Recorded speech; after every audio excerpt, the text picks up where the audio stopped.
Tyson McGuffin here. I'm on Cameo. Come on, send me a request. I'll take care of you. What's going on? My name is Tyson McGuffin. Welcome to the McGuffin Show. We're on episode 31 here. I want to give a big shout out to our sponsor, Beamer Therapy. If you guys are looking for a super cool medical device that helps you live longer, helps you feel better, and helps you sleep, get over to my website. Go to TysonMcGuffin.com. Go to the sponsor page and click on that Beamer link and see what Beamer's about.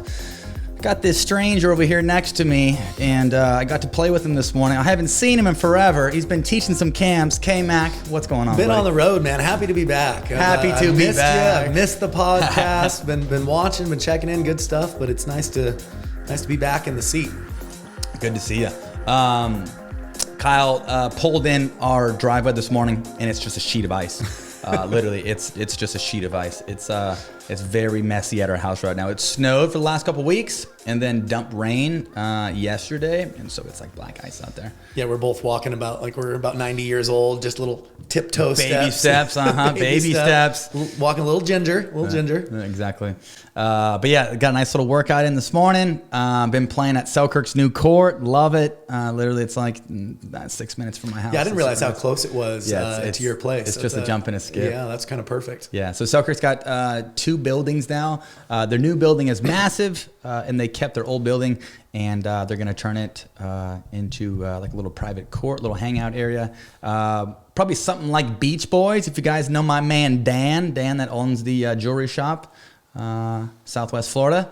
Danny, but Danny has got a little place called Beach Boys. That place is sweet. It's got how many courts do they have? I think just one. They just have the one. Okay. They could have courts outside, and Gotcha. I know Selkirk's looking to do some courts outside. Is it? So I've seen a few pros playing at Beach Boys. If it's so just one court for training, is there something else that they have going on there? Is it so there's a bar, there's a loft, they have a bunch of socials, so it's fun. So it's a hangout atmosphere. Gotcha. Right. Nice. So I think Selkirk's going to turn that into something like that. They're going to build a game room. They're going to have some fun stuff for kids, and so there's tons of players around here. I'm sure that they will get that thing plenty busy if they want to. Yeah. I'm hopefully they're just looking to keep it with the Selkirk employees, and hopefully I can have all my mornings from 6 to 9. Get on that guest list. Get on that guest list, baby. Anyhow, but yeah, nice to have a private court. We have a shop at our place, but the shop is a little too small. Broke my heart the day that I measured it. So either we're going to build on, or we're turn the shop into like a workout room, and then have to build some courts. But probably in the next 2 years, we're definitely going to build some courts. And I was telling K-Mac that, if he teaches in Spokane right now, and obviously teaches on the road, but if things did not work out in Spokane, he could come to CDA and come, I just need 4 walls. I'm easy. I just need 4 walls and a roof. Around here, we need the roof. It's too dang cold. Oh, legendary. Get my basket. I'll teach you right. 10 hours a day, keep him going.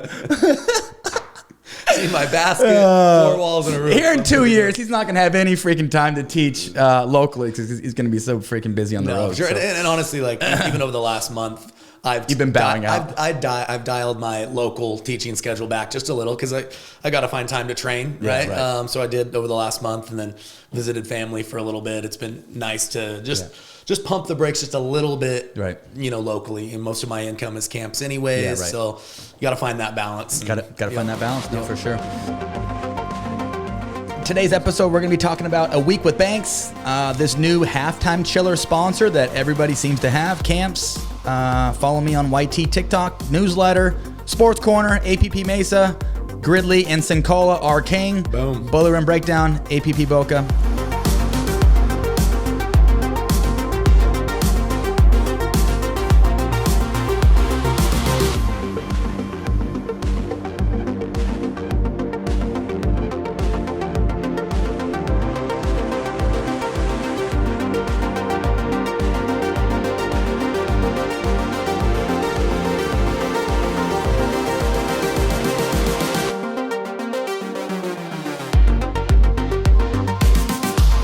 First and foremost, how's your family over there? Yeah, everybody's doing good. Like I said, it was nice. I think it was the right time to push a few lessons aside, or just just take control of my schedule, which is something I can do, and I think it made sense to do.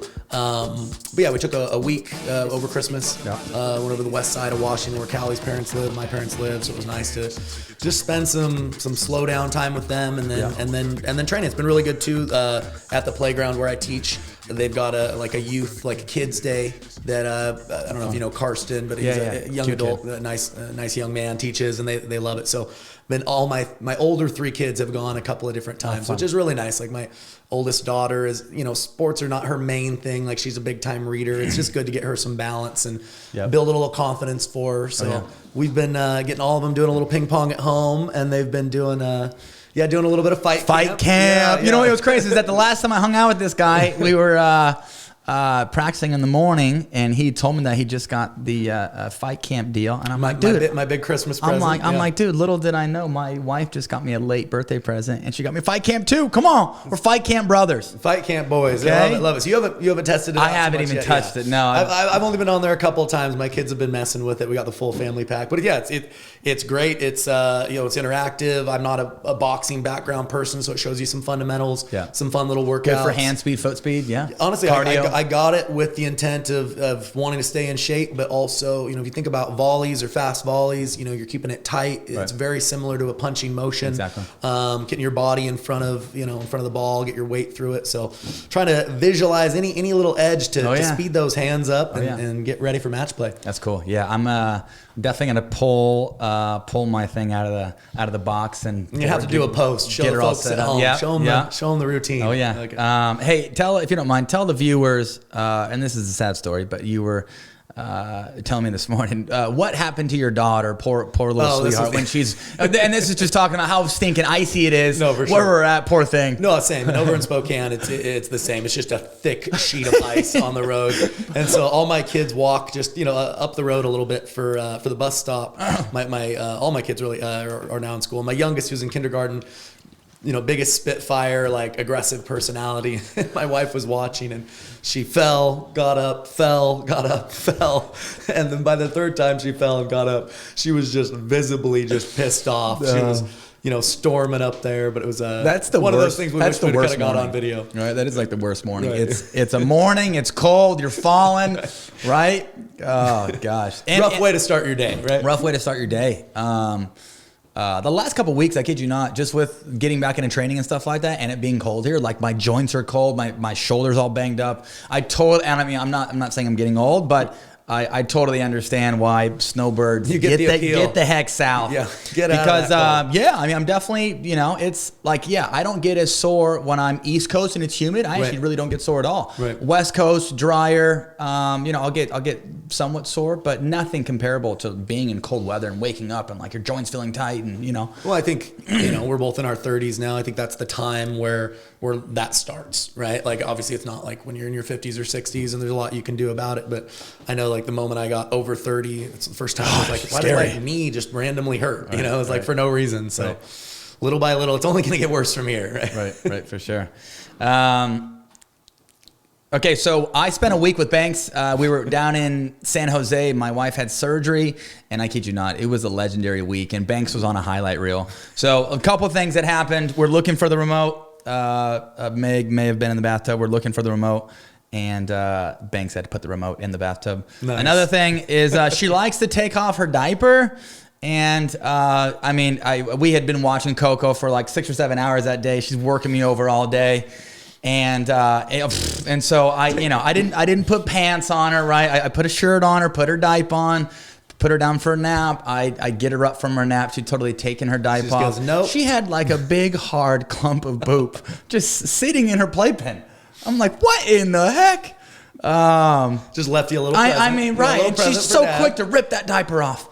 So quick. You got to get those pants. Little on. Does she know when she gets older, daddy's putting steel panties on her. Okay? Nothing. Chastity belt. And then it's kind of cute too. She's trying to talk right now, but she's her tongue is in the way, and it's not. She's having a hard time pronunciating her words. Anyhow, she's probably like 2 months out, but something that she does, she can't say up, and so when she wants you to pick her up, she does this. She's just like you in every way. Yeah, right? She right. That's right. Bump. She over the chest bump. She wants to get that mouth running a million miles an hour. Just can't come up with sentences yet. Right. Give her time. And something that we know now is that when we travel with her, if we don't have a high chair, it is just a mess. I mean, having a 2-year-old with no high chair and trying to feed her. I mean, she's dumping her bowl on her head. She's throwing food over her right ear. I mean, if she's not stationary and locked in, it's a disaster. Controlled stationary. It all falls apart. It all falls apart from there. Keep it within your stance. Keep it within your stance. Keep it in zones 2 and 3. Okay. And then last but not least, another poop story. So I'm like, it's in the morning, and I take all of her clothes off, and she's on my shoulder, and I'm taking her to the bathtub, and my wife is talking to me, and I turn around, I'm talking to my wife. Next thing I know, I smell a little something. Yeah, she totally just ripped all over my forearm. I'm like, what? I mean, Banks. Anyhow, it was I love that girl, but she completely owned me that whole week. I stand no chance. I think she might have you wrapped around her finger a little bit. Chance. She is cute as a button, though. To be fair, like I don't think any dads would stand a chance with her. Thank you for that. Look out. But no, kids are good. Skyman's been a little sick, but I'm starting to feel better now. Picking up Ty tonight in Moses Hole. Sweet. Gonna get herself a little Hochstetter. Hochstetter. Chico's? Yeah. And it's his birthday this weekend too, so I think we're gonna go to Triple Play. Check out the water park on Saturday. Have you guys been before to Triple Play? Been there before, yeah. We've not checked that one out. Yeah, we've thought about it a couple of times. It's kind of like a grade C. Okay, it's not quite. I mean, it's okay, but it's very not like it's very Haydenish. Great Wolf Lodge. No. It's quite a bit better. Hayden, Idaho. Right. Yeah. It's the best within 20 minutes. Okay, so yesterday on Facebook, it seemed like everybody and their grandma got sponsored by this company called Halftime Chiller. K-Mac, tell us, how many Cokes does Rafa have in his Halftime Chiller? Well, you'd know better than me. I got to be honest. My knowledge of Rafa is after the tournament. We're in spectator mode. Throwing back a couple of brewskis is normally get him fired the up. routine that I see. Oh yeah. But tell me about the Coke thing. Is he like drinking sodas during no, match? I'm just giving him a hard time. No, just when he moved in with me, he's a Coke guy. He's a Coke machine. Okay, yeah. I mean, the guy would do a lot for a Coke. Well, if there was ever a better sponsorship that made more sense, I don't know what it would be. Because Rafa with a cooler coming prepared to the courts, courtside. No, it's a good idea. Yeah, honestly. no, it is. It's a good idea. Oh, yeah. I hope they do well, and like to see more of these companies, jump into pickle and have a relationship with some pros where it's a win-win hopefully for everybody. For sure. Make sure to check out Halftime Chiller if you want a cooler courtside, or if you want to bring a cooler that has a handle and has some wheels, that's easy to cruise around. Check out Halftime Chiller, baby. You want to be life of the party at the courts. Hey, life of the party. Come prepared with the beverages. Keep them on ice. Bring the IPAs. There you go. Okay, camps. K-Mac, what have you been doing? I mean, it's 2022. I haven't taught any camps. You've taught 2. Somebody's got to work. I mean, somebody's got to work. No, it's all good. Taught down the Phoenix area Mesa with Mr. Sperling, and I love teaching with him. Oh yeah. When he assists me, I just look at it like we're both leading. He's an extremely competent guy. Not to cut you off, what are you doing differently with your little tip down? So just tell the viewers. I'm sure there's plenty of people that can relate. Have a hard time with that tip down off the left foot. For sure. I mean, and my personality is I like to think I know a thing or two about pickleball, but where I get my knowledge is I just hound everybody that has a different perspective. What are you doing here? What are you doing there? And, I think everybody who's taught with me can attest. I'm trying to steal as much information from you as possible to learn. But my worst thing for a long time is my backhand dink. I like taking it cross court, comfortable there with slicing it. Not comfortable taking up the line because it's just awkward for me to get the tip of the paddle down. I don't know if it's a lack of dexterity in my wrist, but what John does is this very awkward he just kind of puts his finger up, but grabs just kind of the back of the paddle there. Totally a very awkward grip. but he showed me a little bit on it, and I feel like it's I have time to change the grip because it's off of a dink. So it looks pretty unconventional, but because when that tip of the paddle's down, it's the natural position to get that shape and that loft with that shorter distance up the line. So I felt like today, when I was stationary, and it's a little tougher to do when I'm moving in zone one, but when I was stationary, I wasn't, missing as many in the net. I was able to get a little bit more shape and just putting more balls in play. Short and shallow. That's that's kind of the theme where the game's going now. If you can keep that unattackable and shallow, you can play with higher margins. So I've toyed with the two-handed to get the tip down, and I think I just have so much more coordination with my right hand than my left. Just trust one. I gotta trust it and simplify a little bit, right? But I think my soft game in general, last couple times we've been playing, I think it's you've been playing the right much better as well. Yeah. I'm starting to feel the slice a little more on the right side, but it's been good. So yeah, Mesa and then OKC. Yeah.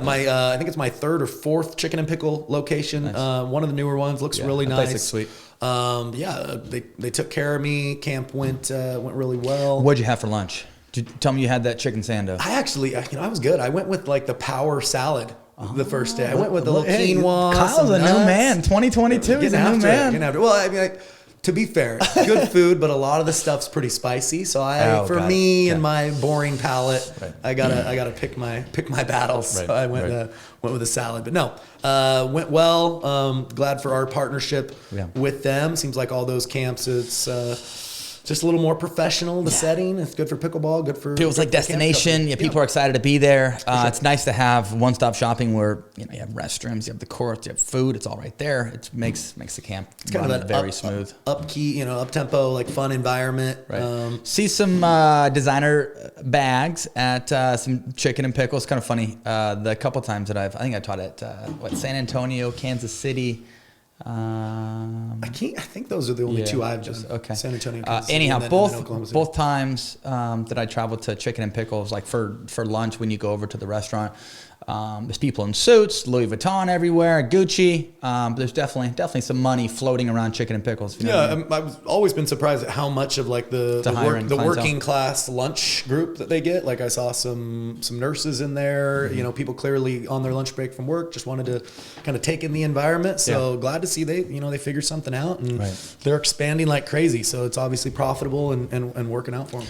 I'm teaching my first real camp. I just taught a 2-day group lesson. Kind of cool. I'm not going to tell you who I worked with, but she's a lot cooler than I am, that's for sure. And I made sure to tell her that. Fun change of pace for you. Yeah, change up the lesson plan. I haven't taught a 4-to-1 in probably 2016. So I mean it's been a while. It's been a while. Right. So taught a little 4-to-1. We had 5 hours Wednesday, 5 hours yesterday. Fun. A couple of senior pro ladies and just beat them up. Made some bad line calls as well. I know for me, it's always fun to like work with like 4-5 and higher because you can think up some new drills and like give them a little bit, we're always thirsting for more knowledge. It's fun to be able to give them some more complex things that they can take. Whereas, in camp setting, we have to be somewhat careful of not overwhelming the group with all that nuanced stuff that's clearly for high level. Yeah, I love to dive into like being a gamer, being super competitive, being able to like relate my match stories and just really dive into high intense tactical play with good tournament prep and we conquered a lot over 10 hours and it was fun working with those ladies. Anyhow, I have a camp coming up the Monday, Tuesday after the first PPA event. I think we have 27 or 28. We're looking to get 32. K-Mac, John Sperling, and Cammie McGregor, who we all love, and myself will all be teaching. So we'll have hopefully 32 full pros. Teach that Monday, Tuesday, and then I had to combo for 2 weeks doing some camps at Discovery properties down there, Chileno, El Dorado. Gonna go slum it for a little bit. I'm just kidding. Those places are pretty nice. And you're playing the PPA then? Playing the PPA. Who are your partners? Trying to figure out my mixed situation this year. Kind of got throwing a curveball. The old musical chairs with partners. Musical chairs. Bouncing around. So, why not? Okay. Gotta have a little drama. Gotta have a little drama. Okay. Or else it's not pickle. Right. So I'm playing with Jay, right? Nice. Jay the Frenchman, obviously playing singles. And to be honest, I'm trying to figure my mixed situation out this year because it's looking a little messy. And I mean, talk about you'll land on your right, feet. right. And if the viewers knew like the story 6 months ago and just how that whole chain effect went, I mean, literally, it's chaos to even think about, and it just comes to show that. There's just a lot of goofy stuff taking place in pickle, and it's like the domino effect, right? Because it all starts with like one person like changing up their plans, and then that leads to this ripple effect of 3 or 4 more changes. Honestly, like knowing it or hearing, how it's going down kind of behind the scenes is it's entertaining. Right, I must say. Yeah. Right, for sure. I mean, I'm just gonna throw this out there. I mean, first I got the double axe, and then on top of that, then I got punched in the once again. So it's all good. It's all good. So I've been posting pretty consistently to YouTube and TikTok. Be sure to follow me over there. Newsletter's been going on every Thursday, so make sure to if you're not watching the content for the week, or if you didn't follow the podcast or follow anything on TikTok, you can receive the newsletter every Thursday morning. Something that we're doing new in the newsletter. K-Mac, if you don't mind telling us. Yeah, we're gonna do a K-Max corner. So just every week. I'm just going to throw out, it might be just a very short message, could be a paragraph or so, just kind of anything that I've noticed as I'm teaching, kind of a trend that I'm seeing, just a different educational tip. So it'll be fun for me to kind of rack my brain on what I can tell everybody. Some of the comments are going to be more for, basic 3.0, 2.5, level, and some are going to be a little higher level. So definitely check that out. It'll be, fun for me to be able to be part of that newsletter. Love it. Sports Corner, UFC's back. There's a big pay-per-view event this Saturday. Francis Ngannou. Boom. And Cyril Gane. It's going to be sick heavyweight fight. Ngannou is he a pretty big betting favorite? Have you looked at the line at all? Yes, yeah. Okay. Not a huge betting favorite, but Ngannou, this is his last fight in his contract, and he actually wants to box after this because he wants to get paid. From what it sounds like, I mean, honestly, looking at how the UFC controls all that stuff, I mean, the fighters, they get taken advantage of a little bit. It's kind of funny, too, because you feel like boxing is kind of going down a little more. Maybe I'm wrong. I mean, there's been some hyped up things, but it just seemed like at least for a while, UFC was kind of like the new kid on the block. Celebrity boxing is really like, that's true. The Pauls and some of the promotion, Triller. It's like one fight, like with Mayweather and like some of these hyped up. I mean, it's amazing what they can get in one flipping fight. I mean, it's insane. It's insane. To go away from UFC, which is kind of everything, and just specialize in boxing says something about the financial dynamic. I mean, just kind of give you an idea. Tyron Woodley, old UFC champ, got knocked out by Jake Paul. Right. And he made $3 million for the fight. His last UFC fight, he made like $250. Just comes to show. I mean, this is his second boxing fight, and he earns $3 million. Yeah, UFC must be just taking way more of the slice of the pie than boxing or something. I don't know. Anyhow, so let's see here. Josh Allen throws a perfect game. Insane. No NFL quarterback has ever done that. Essentially, the Bills beat up on the Patriots. The Bills did not punt. They didn't kick. They basically scored on every possession, but the last possession he ended up kneeling. First time ever. Wild. Didn't even know that could be a thing. That's insane. Yeah. Tell us his story growing up. Yeah. So I might have seen it on your feed, but sounds like didn't get a single offer out of high school. Obviously, probably did pretty well in JUCO. Big dude. Sends out his tape, and only Wyoming was the only D1 school that responded. And it's crazy too, because you'd think this underdog story of the quarterback, you think maybe he's undersized, maybe 6 foot or 5'11", prototypical build. He's 6'5", 210, and still couldn't get any respect. And gotta love those stories where somebody comes out of nowhere and at the top of their game, and fighting you know that the hard work was there. So you gotta appreciate that grit. And anytime somebody believes in themselves, it's a powerful message for all of us in whatever we're doing, Yeah. And when you're not appreciated like that and you put in the work, it makes you go back to the drawing board, and it brings out a different type of dog. Gives you that motivation. For sure. Right? You have that tunnel vision, like you want something about wanting to prove people wrong. I know for me, like when I feel like, I'm not getting the respect or, whatever, that's when my motivation kicks in just naturally a little bit. No, I mean, we talked about this on, I don't know what episode it was, but, I got the double axe, and right after I got the double axe, played 3 or 4 tournaments in a row, took a medal in each event. I mean, it woke me up. For sure. It woke me up. It brought out a different dog. It did. You've added pieces. I mean, today, like, that we both played decent, but your backhand punch, like I'm thinking back 3-4 months ago, you did not have that kind of power coming off, and it's efficient, it's short. You're way tougher to attack than you used to be, and that was if there was a weakness or a limitation in your game a year ago, that was it. Yeah, it's coming through me. Project 2 definitely helps.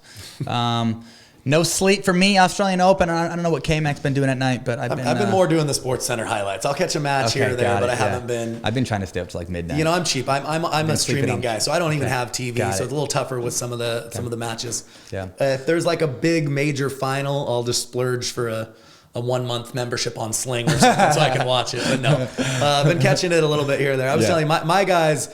Shapovalov. He's escaped a little, and I know he's not on anybody's radar. He's just pure flash. I love sexy watching that sexy shot making, super athletic. Dude, that do you remember his first Davis Cup when he lost a Davis Cup match and he hit a ball up into the stands and it hit the chair up right in the eye? Yeah. You remember that? I remember seeing the highlight. Yeah, so this was like back in 17, 17, 18. Yeah. But he was fairly young and fairly new. And I played I don't know if it was his first Davis Cup tie, but got pissed off, lost a match, hit it up in the stands, and hit the chair ump right in the eye. Could you imagine? Gosh.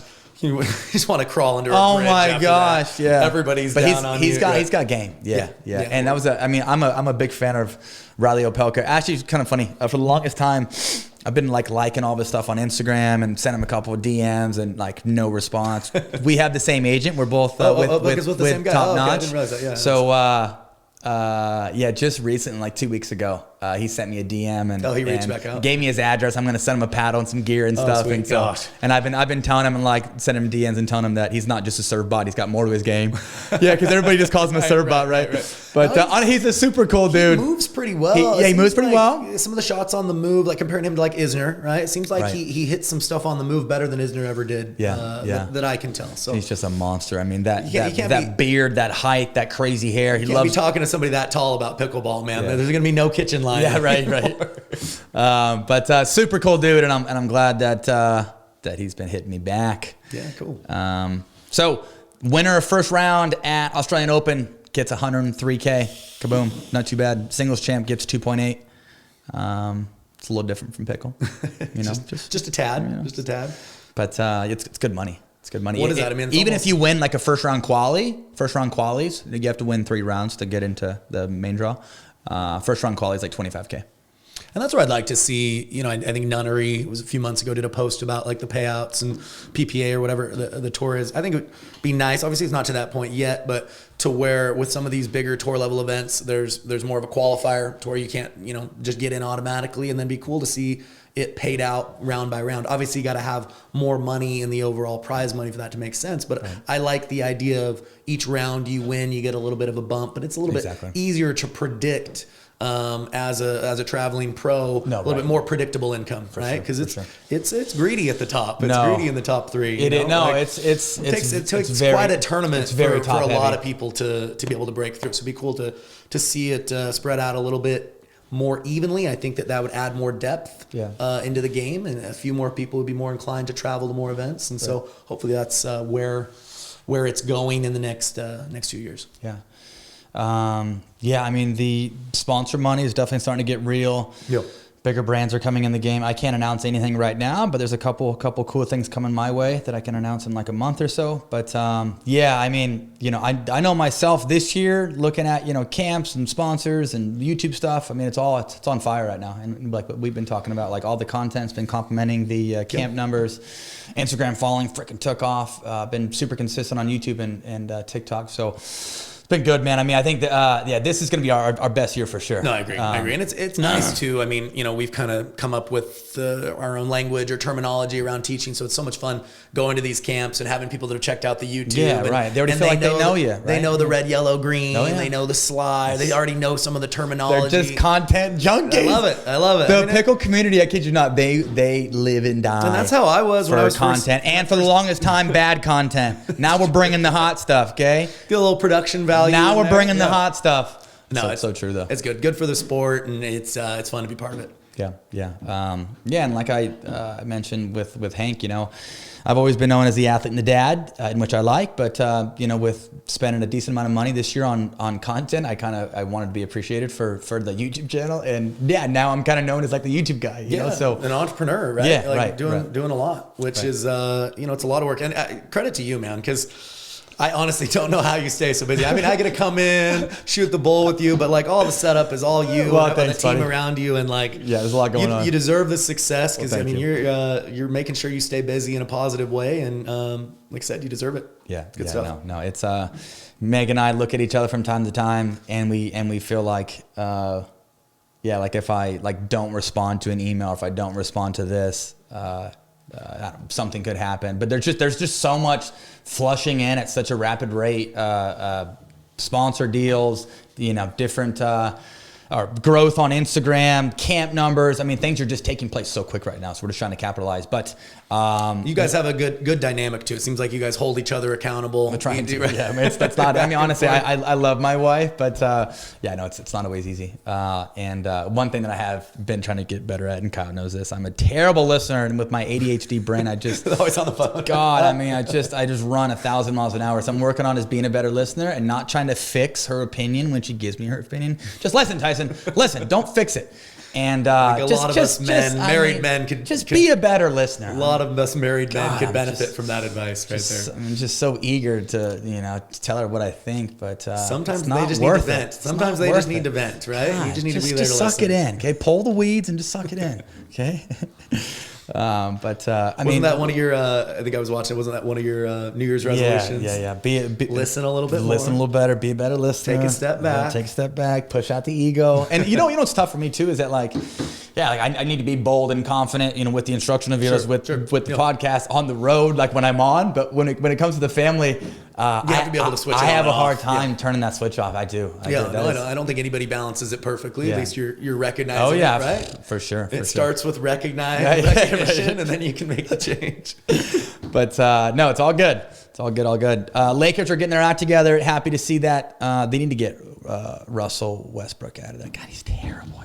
Yeah, I mean, they just, they have a lot of big names, but they just, I hate to use the term has-beens, but they can't put it together. In a sport where athleticism matters that much, having young legs and guys under 25 or a certain amount of that on your team, seems like that's kind of the recipe. You can have 2 or 3 big stars, but you need to have some athleticism and some youth around to kind of keep. It's a long season, keep it going. Okay, APP Mesa.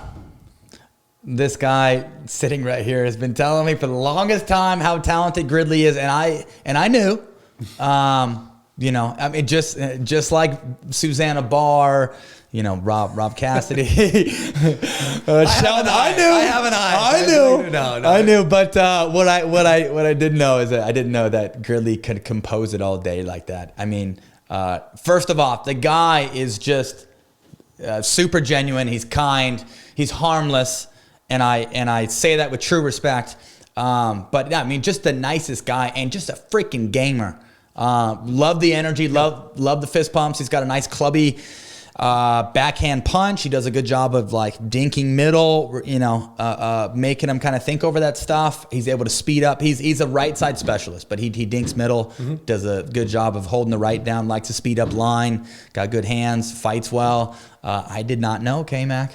I'll admit, I was surprised. I had an idea. I just didn't know. I was surprised at how well he sped up off the bounce on that side. The whole day. It was primarily off the bounce. It was a lot off the bounce, but he was pretty efficient, pulling the trigger with the forehand, and it just shows he doesn't come from tennis.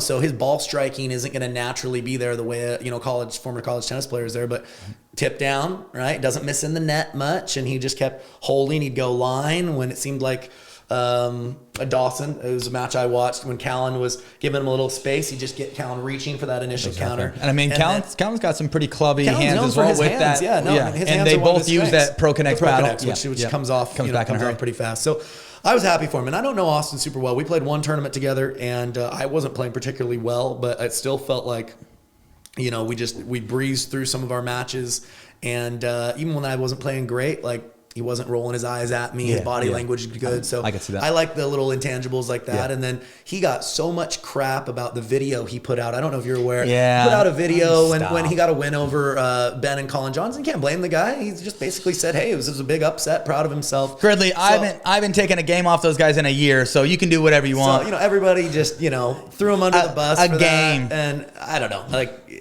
I'm happy that he broke through. That's a big win. There's not a lot of people that can come from can come through like the 4-5 ranks, the low 5-0 ranks, and then just instantly make that jump with to the that highest unorthodox. end. Like the highest end of pro. There's a lot of people, myself included, who's kind of stuck around that mid-tier level. It's tough to break through that upper echelon, and credit to him, he broke all the way through. Yeah, guy's a gamer, man. But yeah, very creative with dinking towards both opponents' inside feet. Like he was picking on, Callan was in front of him, picking on Callan's inside foot. Callan was playing with Spencer Smith. Anyhow, he was doing a good job of really picking on both of their feet. Didn't miss any drops, didn't miss any dinks, was very consistent. It seems like he has, offense, but he's also got a nice big clubby. Yeah, he kind counter. of builds his game around the backhand counter. Yep. That comes off in a hurry, and he can cover a lot of space there. He leans in pretty well. He's a taller young man. Thought he did a good job. He was, tapping J-Dub and like trying to have some fun with them and being upbeat and stuff like that. So I think obviously somebody playing with a J-Dub kind of needs that energy. It seemed like they had some natural chemistry. And I think that's the first time. I could be wrong. I think it's the first time they played together, and can't do much better than gold. That's cool. And they rolled in the finals. One and two. It was handily. Yeah. 1 and 2. The last time a 40-year-old won a singles event was Rospetsky. Yeah, I'm not going to name the event because I'm going to be wrong, but it's Marcin Rospetsky, and I believe it was back in 2016, and it was against me, the Polish monster, So Cincola, King Cincola, baby, flick that little ball and get some spin on the serve and find a forehand. Cincola, the guy played great.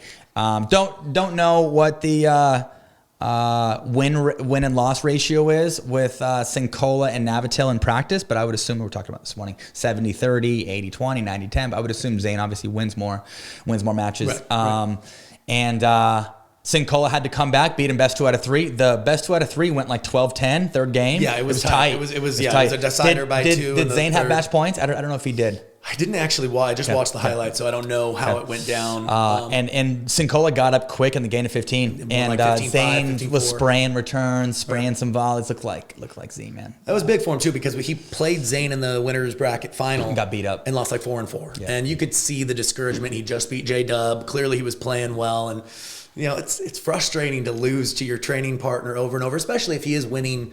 A somewhat of a decent percentage when they're training all the time. It's got to be frustrating. So happy for him. And I will say this: he's about the youngest 41-year-old. No, for sure. No. I don't think anybody. He looks 30s. I thought he looks young 30s. Young 30s. Yeah. I don't know what he's doing, but he looks good for his age. He does. For sure. He does. I'd date him.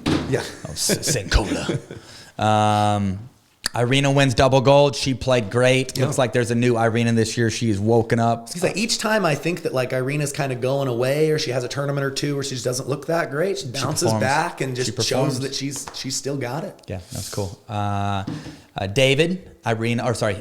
Vivian David won a gold in women's and then took silver with Deckel. Yeah, I think Gridley is in the conversation. Gridley, Kohler for like most improved guys last year. I think Vivian's right at the top of the list. Yeah. For women, she goes 14-0 at MLP. Yeah, we'll see this year. It may not even be top 5. She might be top 3. It'd be interesting to see this year like how high she really does trend, because she's living in Austin, right? Or the Dripping Springs. She's getting better play than probably just about anybody in the country, being able to play with the big boys, see that pace. And I talked with Leia not long ago, and Leia was super complimentary of like how good Vivian's game really is now. So Vivian and Callie Smith is about as pure as they come, if you know what I mean. Great ladies. Right. Great, sure. Big-hearted ladies for sure, man. Big time. Easy to root for. Yeah. Okay, next portion of the episode is Boiler Room Breakdown. This is sponsored by Selkirk TV. Let's do some match analysis here. Dun, dun, dun. Okay, so we got Jardim and Kovalova on our end here. On the far end, we have Irvine and Parento. This is in St. George. Look at how many people showed up on a snowy day in St. George. They love their pickleball. They freak. I mean, I tell you what, Utah picklers, they will show up, baby. They will show up. Okay. It's one of the little hubs for pickleball is Utah, especially St. George. All right, let's check this first point out here. Third shot drive. Handles that right hip reset. Oh, yeah. Okay. Got herself a good little dinking point here. Okay. Look at Catherine move. Oh. I mean, women's pickleball is so much more enjoyable than men's. I'll tell you what. Okay, so we're gonna slow this down here. Okay. Okay, so Simone's being aggressive at Catherine. Yeah. Catherine does a good job there. Resets. Kind of stays off the line a little bit, anticipates another attack. Looks like they get to neutral here. Okay. Using her feet to find the forehand. Probably could have taken that one out of the air, and I think that kind of set the tone for defense. As the Catherine does a good job of pinching. Okay, hang on real quick. So talk about cleaning up your mess. So she's on the. I think if you're on the left and you pop a ball up, you have to sit middle, right? You're gonna pinch middle. Make them beat you inside out for sure. For sure. So Catherine's being pulled out of position. She ends up hitting a lifting, pops it up high, squeezes middle. And Lucy with that big thumping forehand. And yeah, she just if you look at the fast exchange, generally speaking, if you're the one who's hitting your volleys and your feet aren't stationary and you're bouncing left and right, it just becomes very, very difficult to eventually win that exchange. So Simone and Lucy a little bit more feet under them as that exchange goes, and they're ultimately able to get Catherine a little bit off balance. All of your power, all of your control comes from the ground up. Okay. Use those big muscles. Use them. Okay, point number 2 here. Another third shot drive. Like it. Simone's coming in, looking to be aggressive. Start and stay. Let's take a look here again.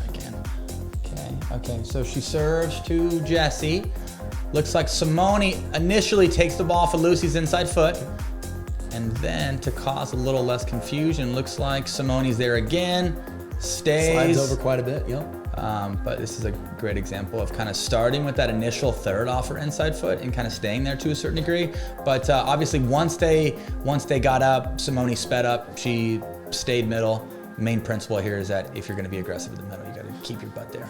And to me, both points, not that Catherine and Jessie did anything wrong, but both points were won by Simone and Lucy, to me, mostly because of court positioning, right? So even though Catherine popped it up and she was able to step back and swat, it's just more challenging when you're off the line that much, even when you hit the ball big, to get it all the way through that wall when both your opponents are on the line. So you can extend some plays. There's certainly a time and a place to back up, but I think there's something to be said for leaning in, not having to give up space in order to stay in control of the point and ultimately finish it off. Okay, nice point here. Okay, drop this time. This looks like they switch sides here. Jessie is now on the left. Both of them are wanting to stay in that backhand to backhand pattern. Okay, nice little flip and a nice little reset. Catherine's handling that right hip really well. It's an awkward ball. Lovely. Catherine hits 2 blocks in a row. Simone's dinking middle a little bit. Jessie sagged off the line a little here. Okay, let's watch it again here. Let's slow this down. All right, Catherine sees Simone hitting a ball from her red zone, gives her license to come up, or gives the team a chance to come up there. Jessie hits that textbook knife. She's got a pretty slice, doesn't she? Yeah. We see Simone get pulled out of position and dink. So she resets middle. Yep. Like that.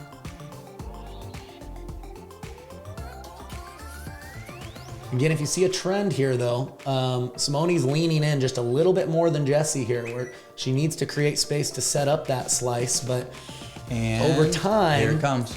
Gives you that smaller target. Boom. Yep. And see how she obviously built it up with some dinks out of the air.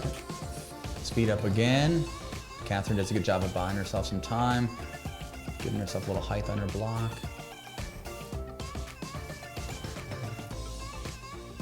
First time Simone comes off the line, but she gets right back in and takes the next one out of the air. I think that's a big theme here. See a lot inside of foot. Yep, see a lot of inside foot dinking here. Nice. That's good hands. And way to keep that two-hander short and sweet by Simone there. Catherine was able to find her hip, but she was able to really keep it short, keep it condensed. What are your thoughts on Jesse's court positioning as the point finishes here? I don't know. For me, I'm a little less inclined to back up when the action's cross court from me. For the same reason that Jessie misses this ball, it's able to get down a little bit, and she ultimately misses the shot. So this is what K-Mac's talking about right here. And actually, I'm gonna take it back a bit more.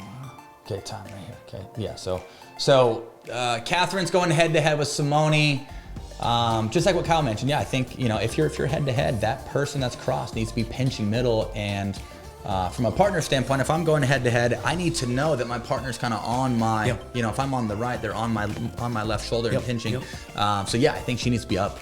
Yeah, I think she had plenty of time where they were basically neutral in the point, where I think she could have taken that additional step up, where even if she anticipated a little bit of an attackable ball, because you're diagonal from your opponent, you already have a little bit more reaction time, just naturally. So for me, when the action's head to head and I'm anticipating an attack, I'm much more likely to take a step back and kind of block or surrender. But if I'm cross court, by stepping back, you open up some attacking angles cross court, and I think that's why she misses this last ball, because Simone was able to get that a little bit more down that she wouldn't have had the option for if Jessie would have been a little bit closer. She would have been in a better position to counter and not have to block.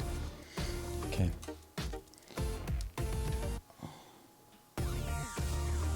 This little flip there. That was a nice pretty. Look at that. Look at that. Yeah. Okay, so hang on. I'm going to stop it right.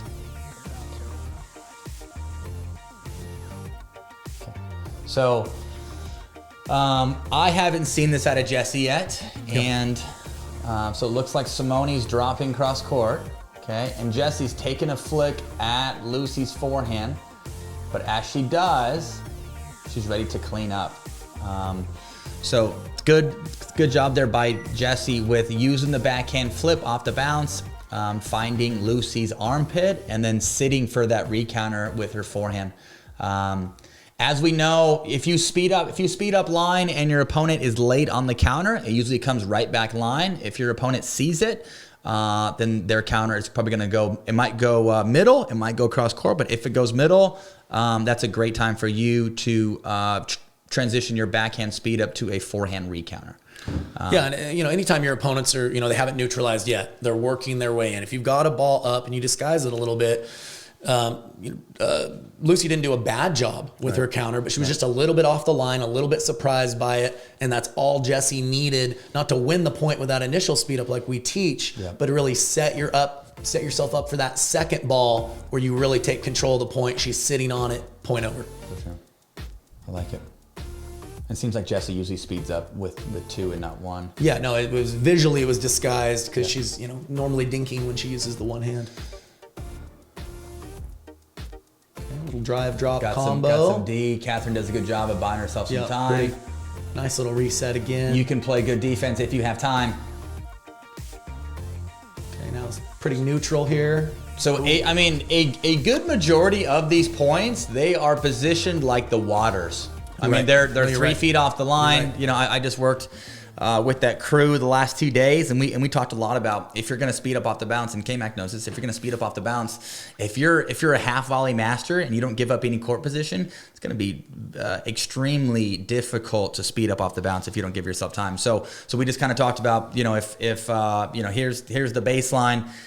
Here's 3 feet behind the baseline. You can dink in that area, and when you're dinking in that area, you have more room, or you have more license to speed up off the bounce. So there's nothing wrong with giving up room. And when you give up room, you can hit push dinks, right? You can give yourself some more time, let that thing sit up a little higher. Dink aggressively. You can find some offense with your dinking. You can find some offense with your speed ups. So, one thing we teach is the idea of, having that bigger anchor step where you keep 1 foot planted, you take a bigger step back, but you can even do more than that. You can just give more of a cushion and play the area I call the short transition zone, which you can play a little better defense there at times, and you can swing away. Granted, when you're hitting offensive shots, sometimes it takes a few more good ones to finally put it away, but there's certainly not one way to play out there. Right. Like we were talking about, women's is so much more exciting than men's at times. I think partially because of that, because court positioning, they sag back a little bit more. So some of these firefight exchanges last a little bit longer because ultimately it takes more shots to finally put the ball away when both teams are a little off the line. Yeah,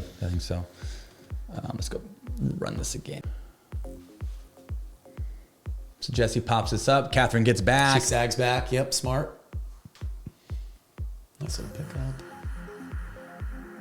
Nice. If you are in trouble in transition, do not bail. Look at the point. Okay. It's definitely one where I would say, two-hander has a little bit more of an advantage over the one-hander. When you're off the line, the ball's up in that higher quadrant. It's a lot easier to generate some pace and power. It's a lot easier to go down too. It is. Like it's tough to get this one down. To not use your wrist, to try to stay engaged with the shoulder. I mean, even Ben would say this. Ben doesn't use the two-handed counter very often, but the times I've seen him is when the ball's kind of in this region here, to be able to have that strength to get that down. I don't think Catherine would have been able to win that point or get that through simply with a one-handed punch. Certainly a time and a place for that two-hander.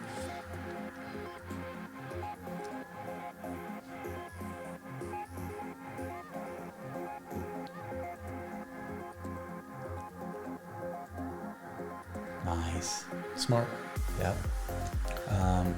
So this is like a typical Newman point, right? They're staying back. Riley is essentially Jessie right now, right? Okay, and I love that Catherine is swinging. Sends a message.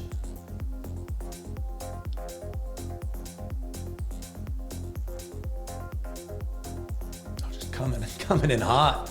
Jessie's going after it. I like it. I like it. That's a great play.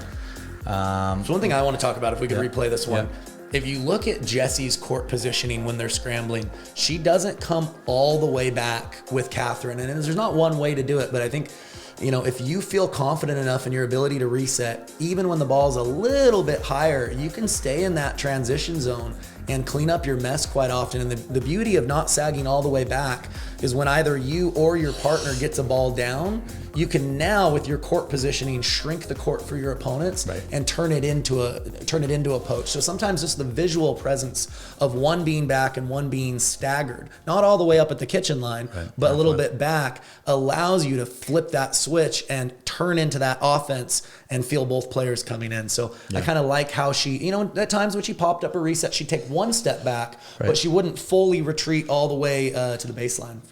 I think too, if you trust your defense like that, that is totally fine. And like the idea of that person being able to poach, not buying themselves that much time. Do know that obviously,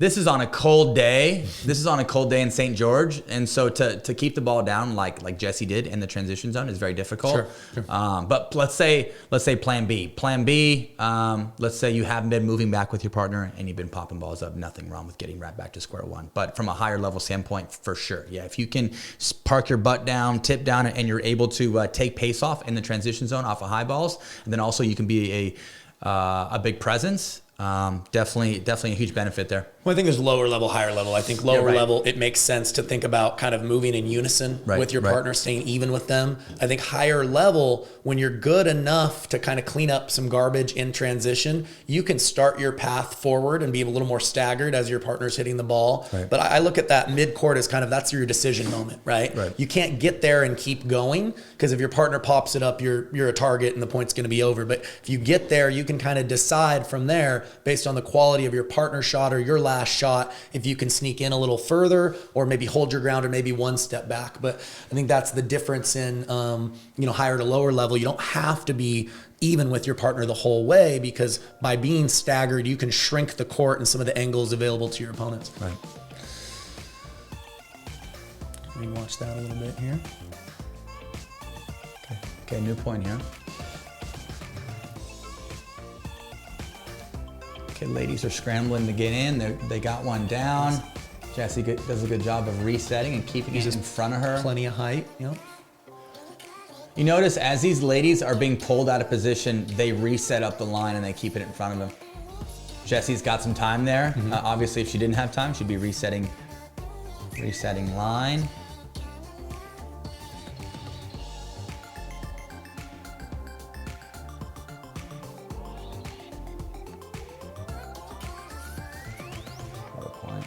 So now they are back at, Jesse's scraping in. That's why. That's why right? she read the drop. Oh, jeez. Don't be the hero.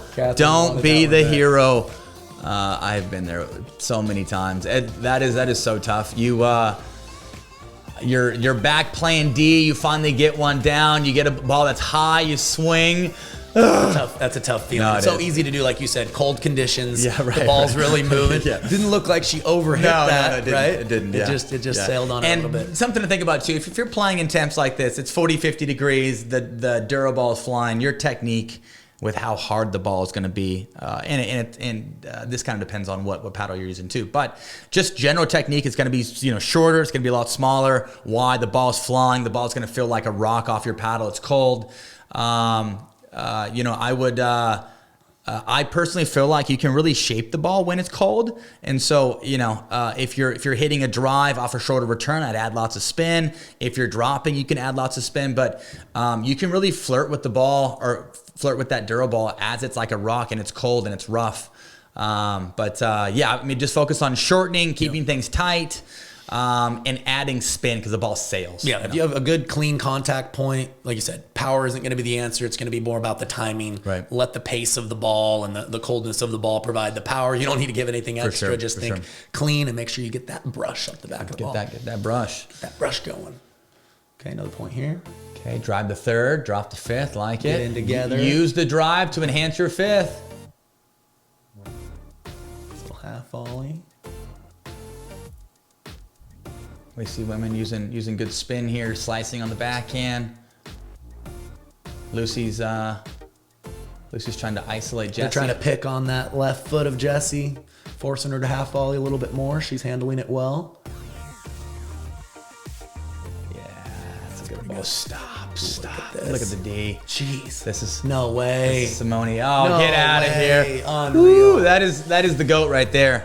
Guys, it's probably one of the better points that we're watching. To me, as we rewatch this, the theme of the point is, and we teach the same thing, is when you're in transition, when you're on defense, sure, you'd love for your reset to land perfectly in the kitchen, but understand the big thing is keeping it above the net, because even if it's high, even if you're having to deal with another aggressive shot, when you're sagged back like that, you have the time to get your paddle on it and be scrappy and stay in the point. So as they're scrambling here, right. I love the fact that they don't try to go for that perfect reset that gets them in right away. Right. They think, let's just continue to get the ball over, wait for our moment, right. And eventually it kind of works out for them here. So something that I'm going to note here is Simone gets pulled out of position. Simone resets to Catherine's inside foot. I've used this speed up I've used this play as well, and I'll use it on players that I feel like aren't as mobile when they get pulled out of position, and they're looking to recover and get back in. But look, Jessie pulls Simone out of position. Catherine leans in. Catherine leans in. She sees she's going to lift. As she leans in, she sees Simone still moving. Simone isn't quite set, and she goes after her. But Simone is able to bail herself out of hot, deep water. And look at these. These resets are not anywhere near the kitchen, and that was a little lucky. I think it was an accidental lob. Yeah. The old overhead winner from transition. Right. Definitely where that last ball went on. Catherine, leave it. Was very awkward. Yeah, right. She was not expecting it to go there. Right. Something to note here. If somebody drives at you, or if you're in a hand speed battle, if you feel like your hands get up late. Yep. Or you're fumbly up here and you think your hands are slow, you should maybe reconsider, because it could be your hands are slow, or it could very well be that you are hitting out balls. And most of the time, I would say it's probably the latter. Yeah. Might have done that a couple times this morning. It's so difficult not to be reactionary, but when the speed up is by your face. Yeah, it's just instinct, self-preservation kicks in, and you're trying to protect this. Yeah, just slide versus punch. You got to do the matrix, right? You got to get out of the way. Get the heck out of the way. Look at this. Come on. Scoot back. Heine on the ground. Look at that. Just get low, in, overhead. And then a little bit of a gift that you don't normally see up there. All right, next point here. Puts the return middle like that. Looks like Jesse's doing a lot with her third ball drive. Makes sense. It's cold. Yeah, exactly. Use that third ball drive when it's cold. Sometimes the drive drop combo's better in cold conditions. It's tougher to place that third perfectly and manage the shape.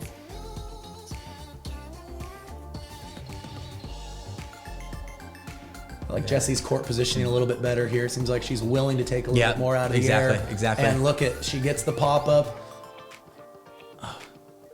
Good D. It's good.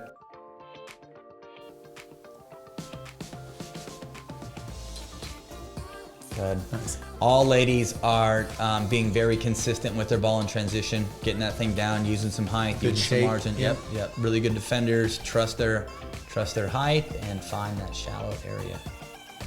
APP, come on. Ooh, pretty. Nice little defense. They both get That was back. a great camera angle. Dumps one. Fancy. Jesse's there. Don't be hitting a dump volley on Jessie. She's there. Oh, look at the close. Oh, Great yeah. read. And that is a spanker coming at you. That thing usually comes back in a hurry, but take a look here. I mean, prime example of good defense is good offense, and she was able to buy herself a little time, get out of trouble. Watch this here. Get out of trouble. Boom. That gets on Simone pretty quick. If you notice some of the shots in the middle of the point where they were scrambling and they're moving, they added a little extra height. It got popped up. It wasn't perfectly in the kitchen, but because they were back, they knew they had time to try again and wait for their right moment to go back forward, which she times perfectly here. Yeah. But like this ball here, she adds extra height. It's still able to be taken out of the air, but she sagged back. When she hit that dink, she didn't recover back to the kitchen line. She knew that she popped it up a little. So when she came back to the center of the court, she sagged off the line to just say, you know what, it's okay. I'm still going to be on defense. Keep the ball in front of me. Wait for a better time to move forward and make my opponents feel that offensive pressure. Yeah. You ready here? Nice. Oh, it's big. Okay, so many points here. We're seeing, defense go to offense. Oh, Not by much. Not by much. I think somebody thought that ball was out on the line.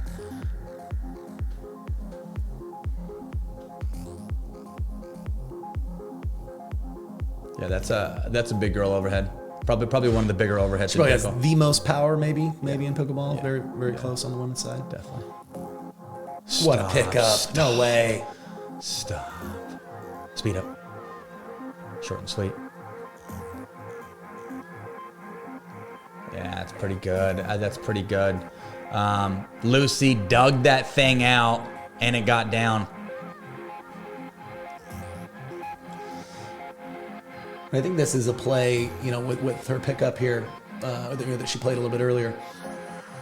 Even people who do not use two hands on the backhand very often, I think a lot more people, when it's just powered at you right at your ankles, sometimes adding that second hand and letting that left shoulder take over just gives you a little bit more strength and stability to not put the ball perfectly in the kitchen, but just stay alive in the point when your opponents are hitting a shot at their full strength. So I've seen a lot of people that don't normally use two hands only use two hands in that situation of just extreme defense.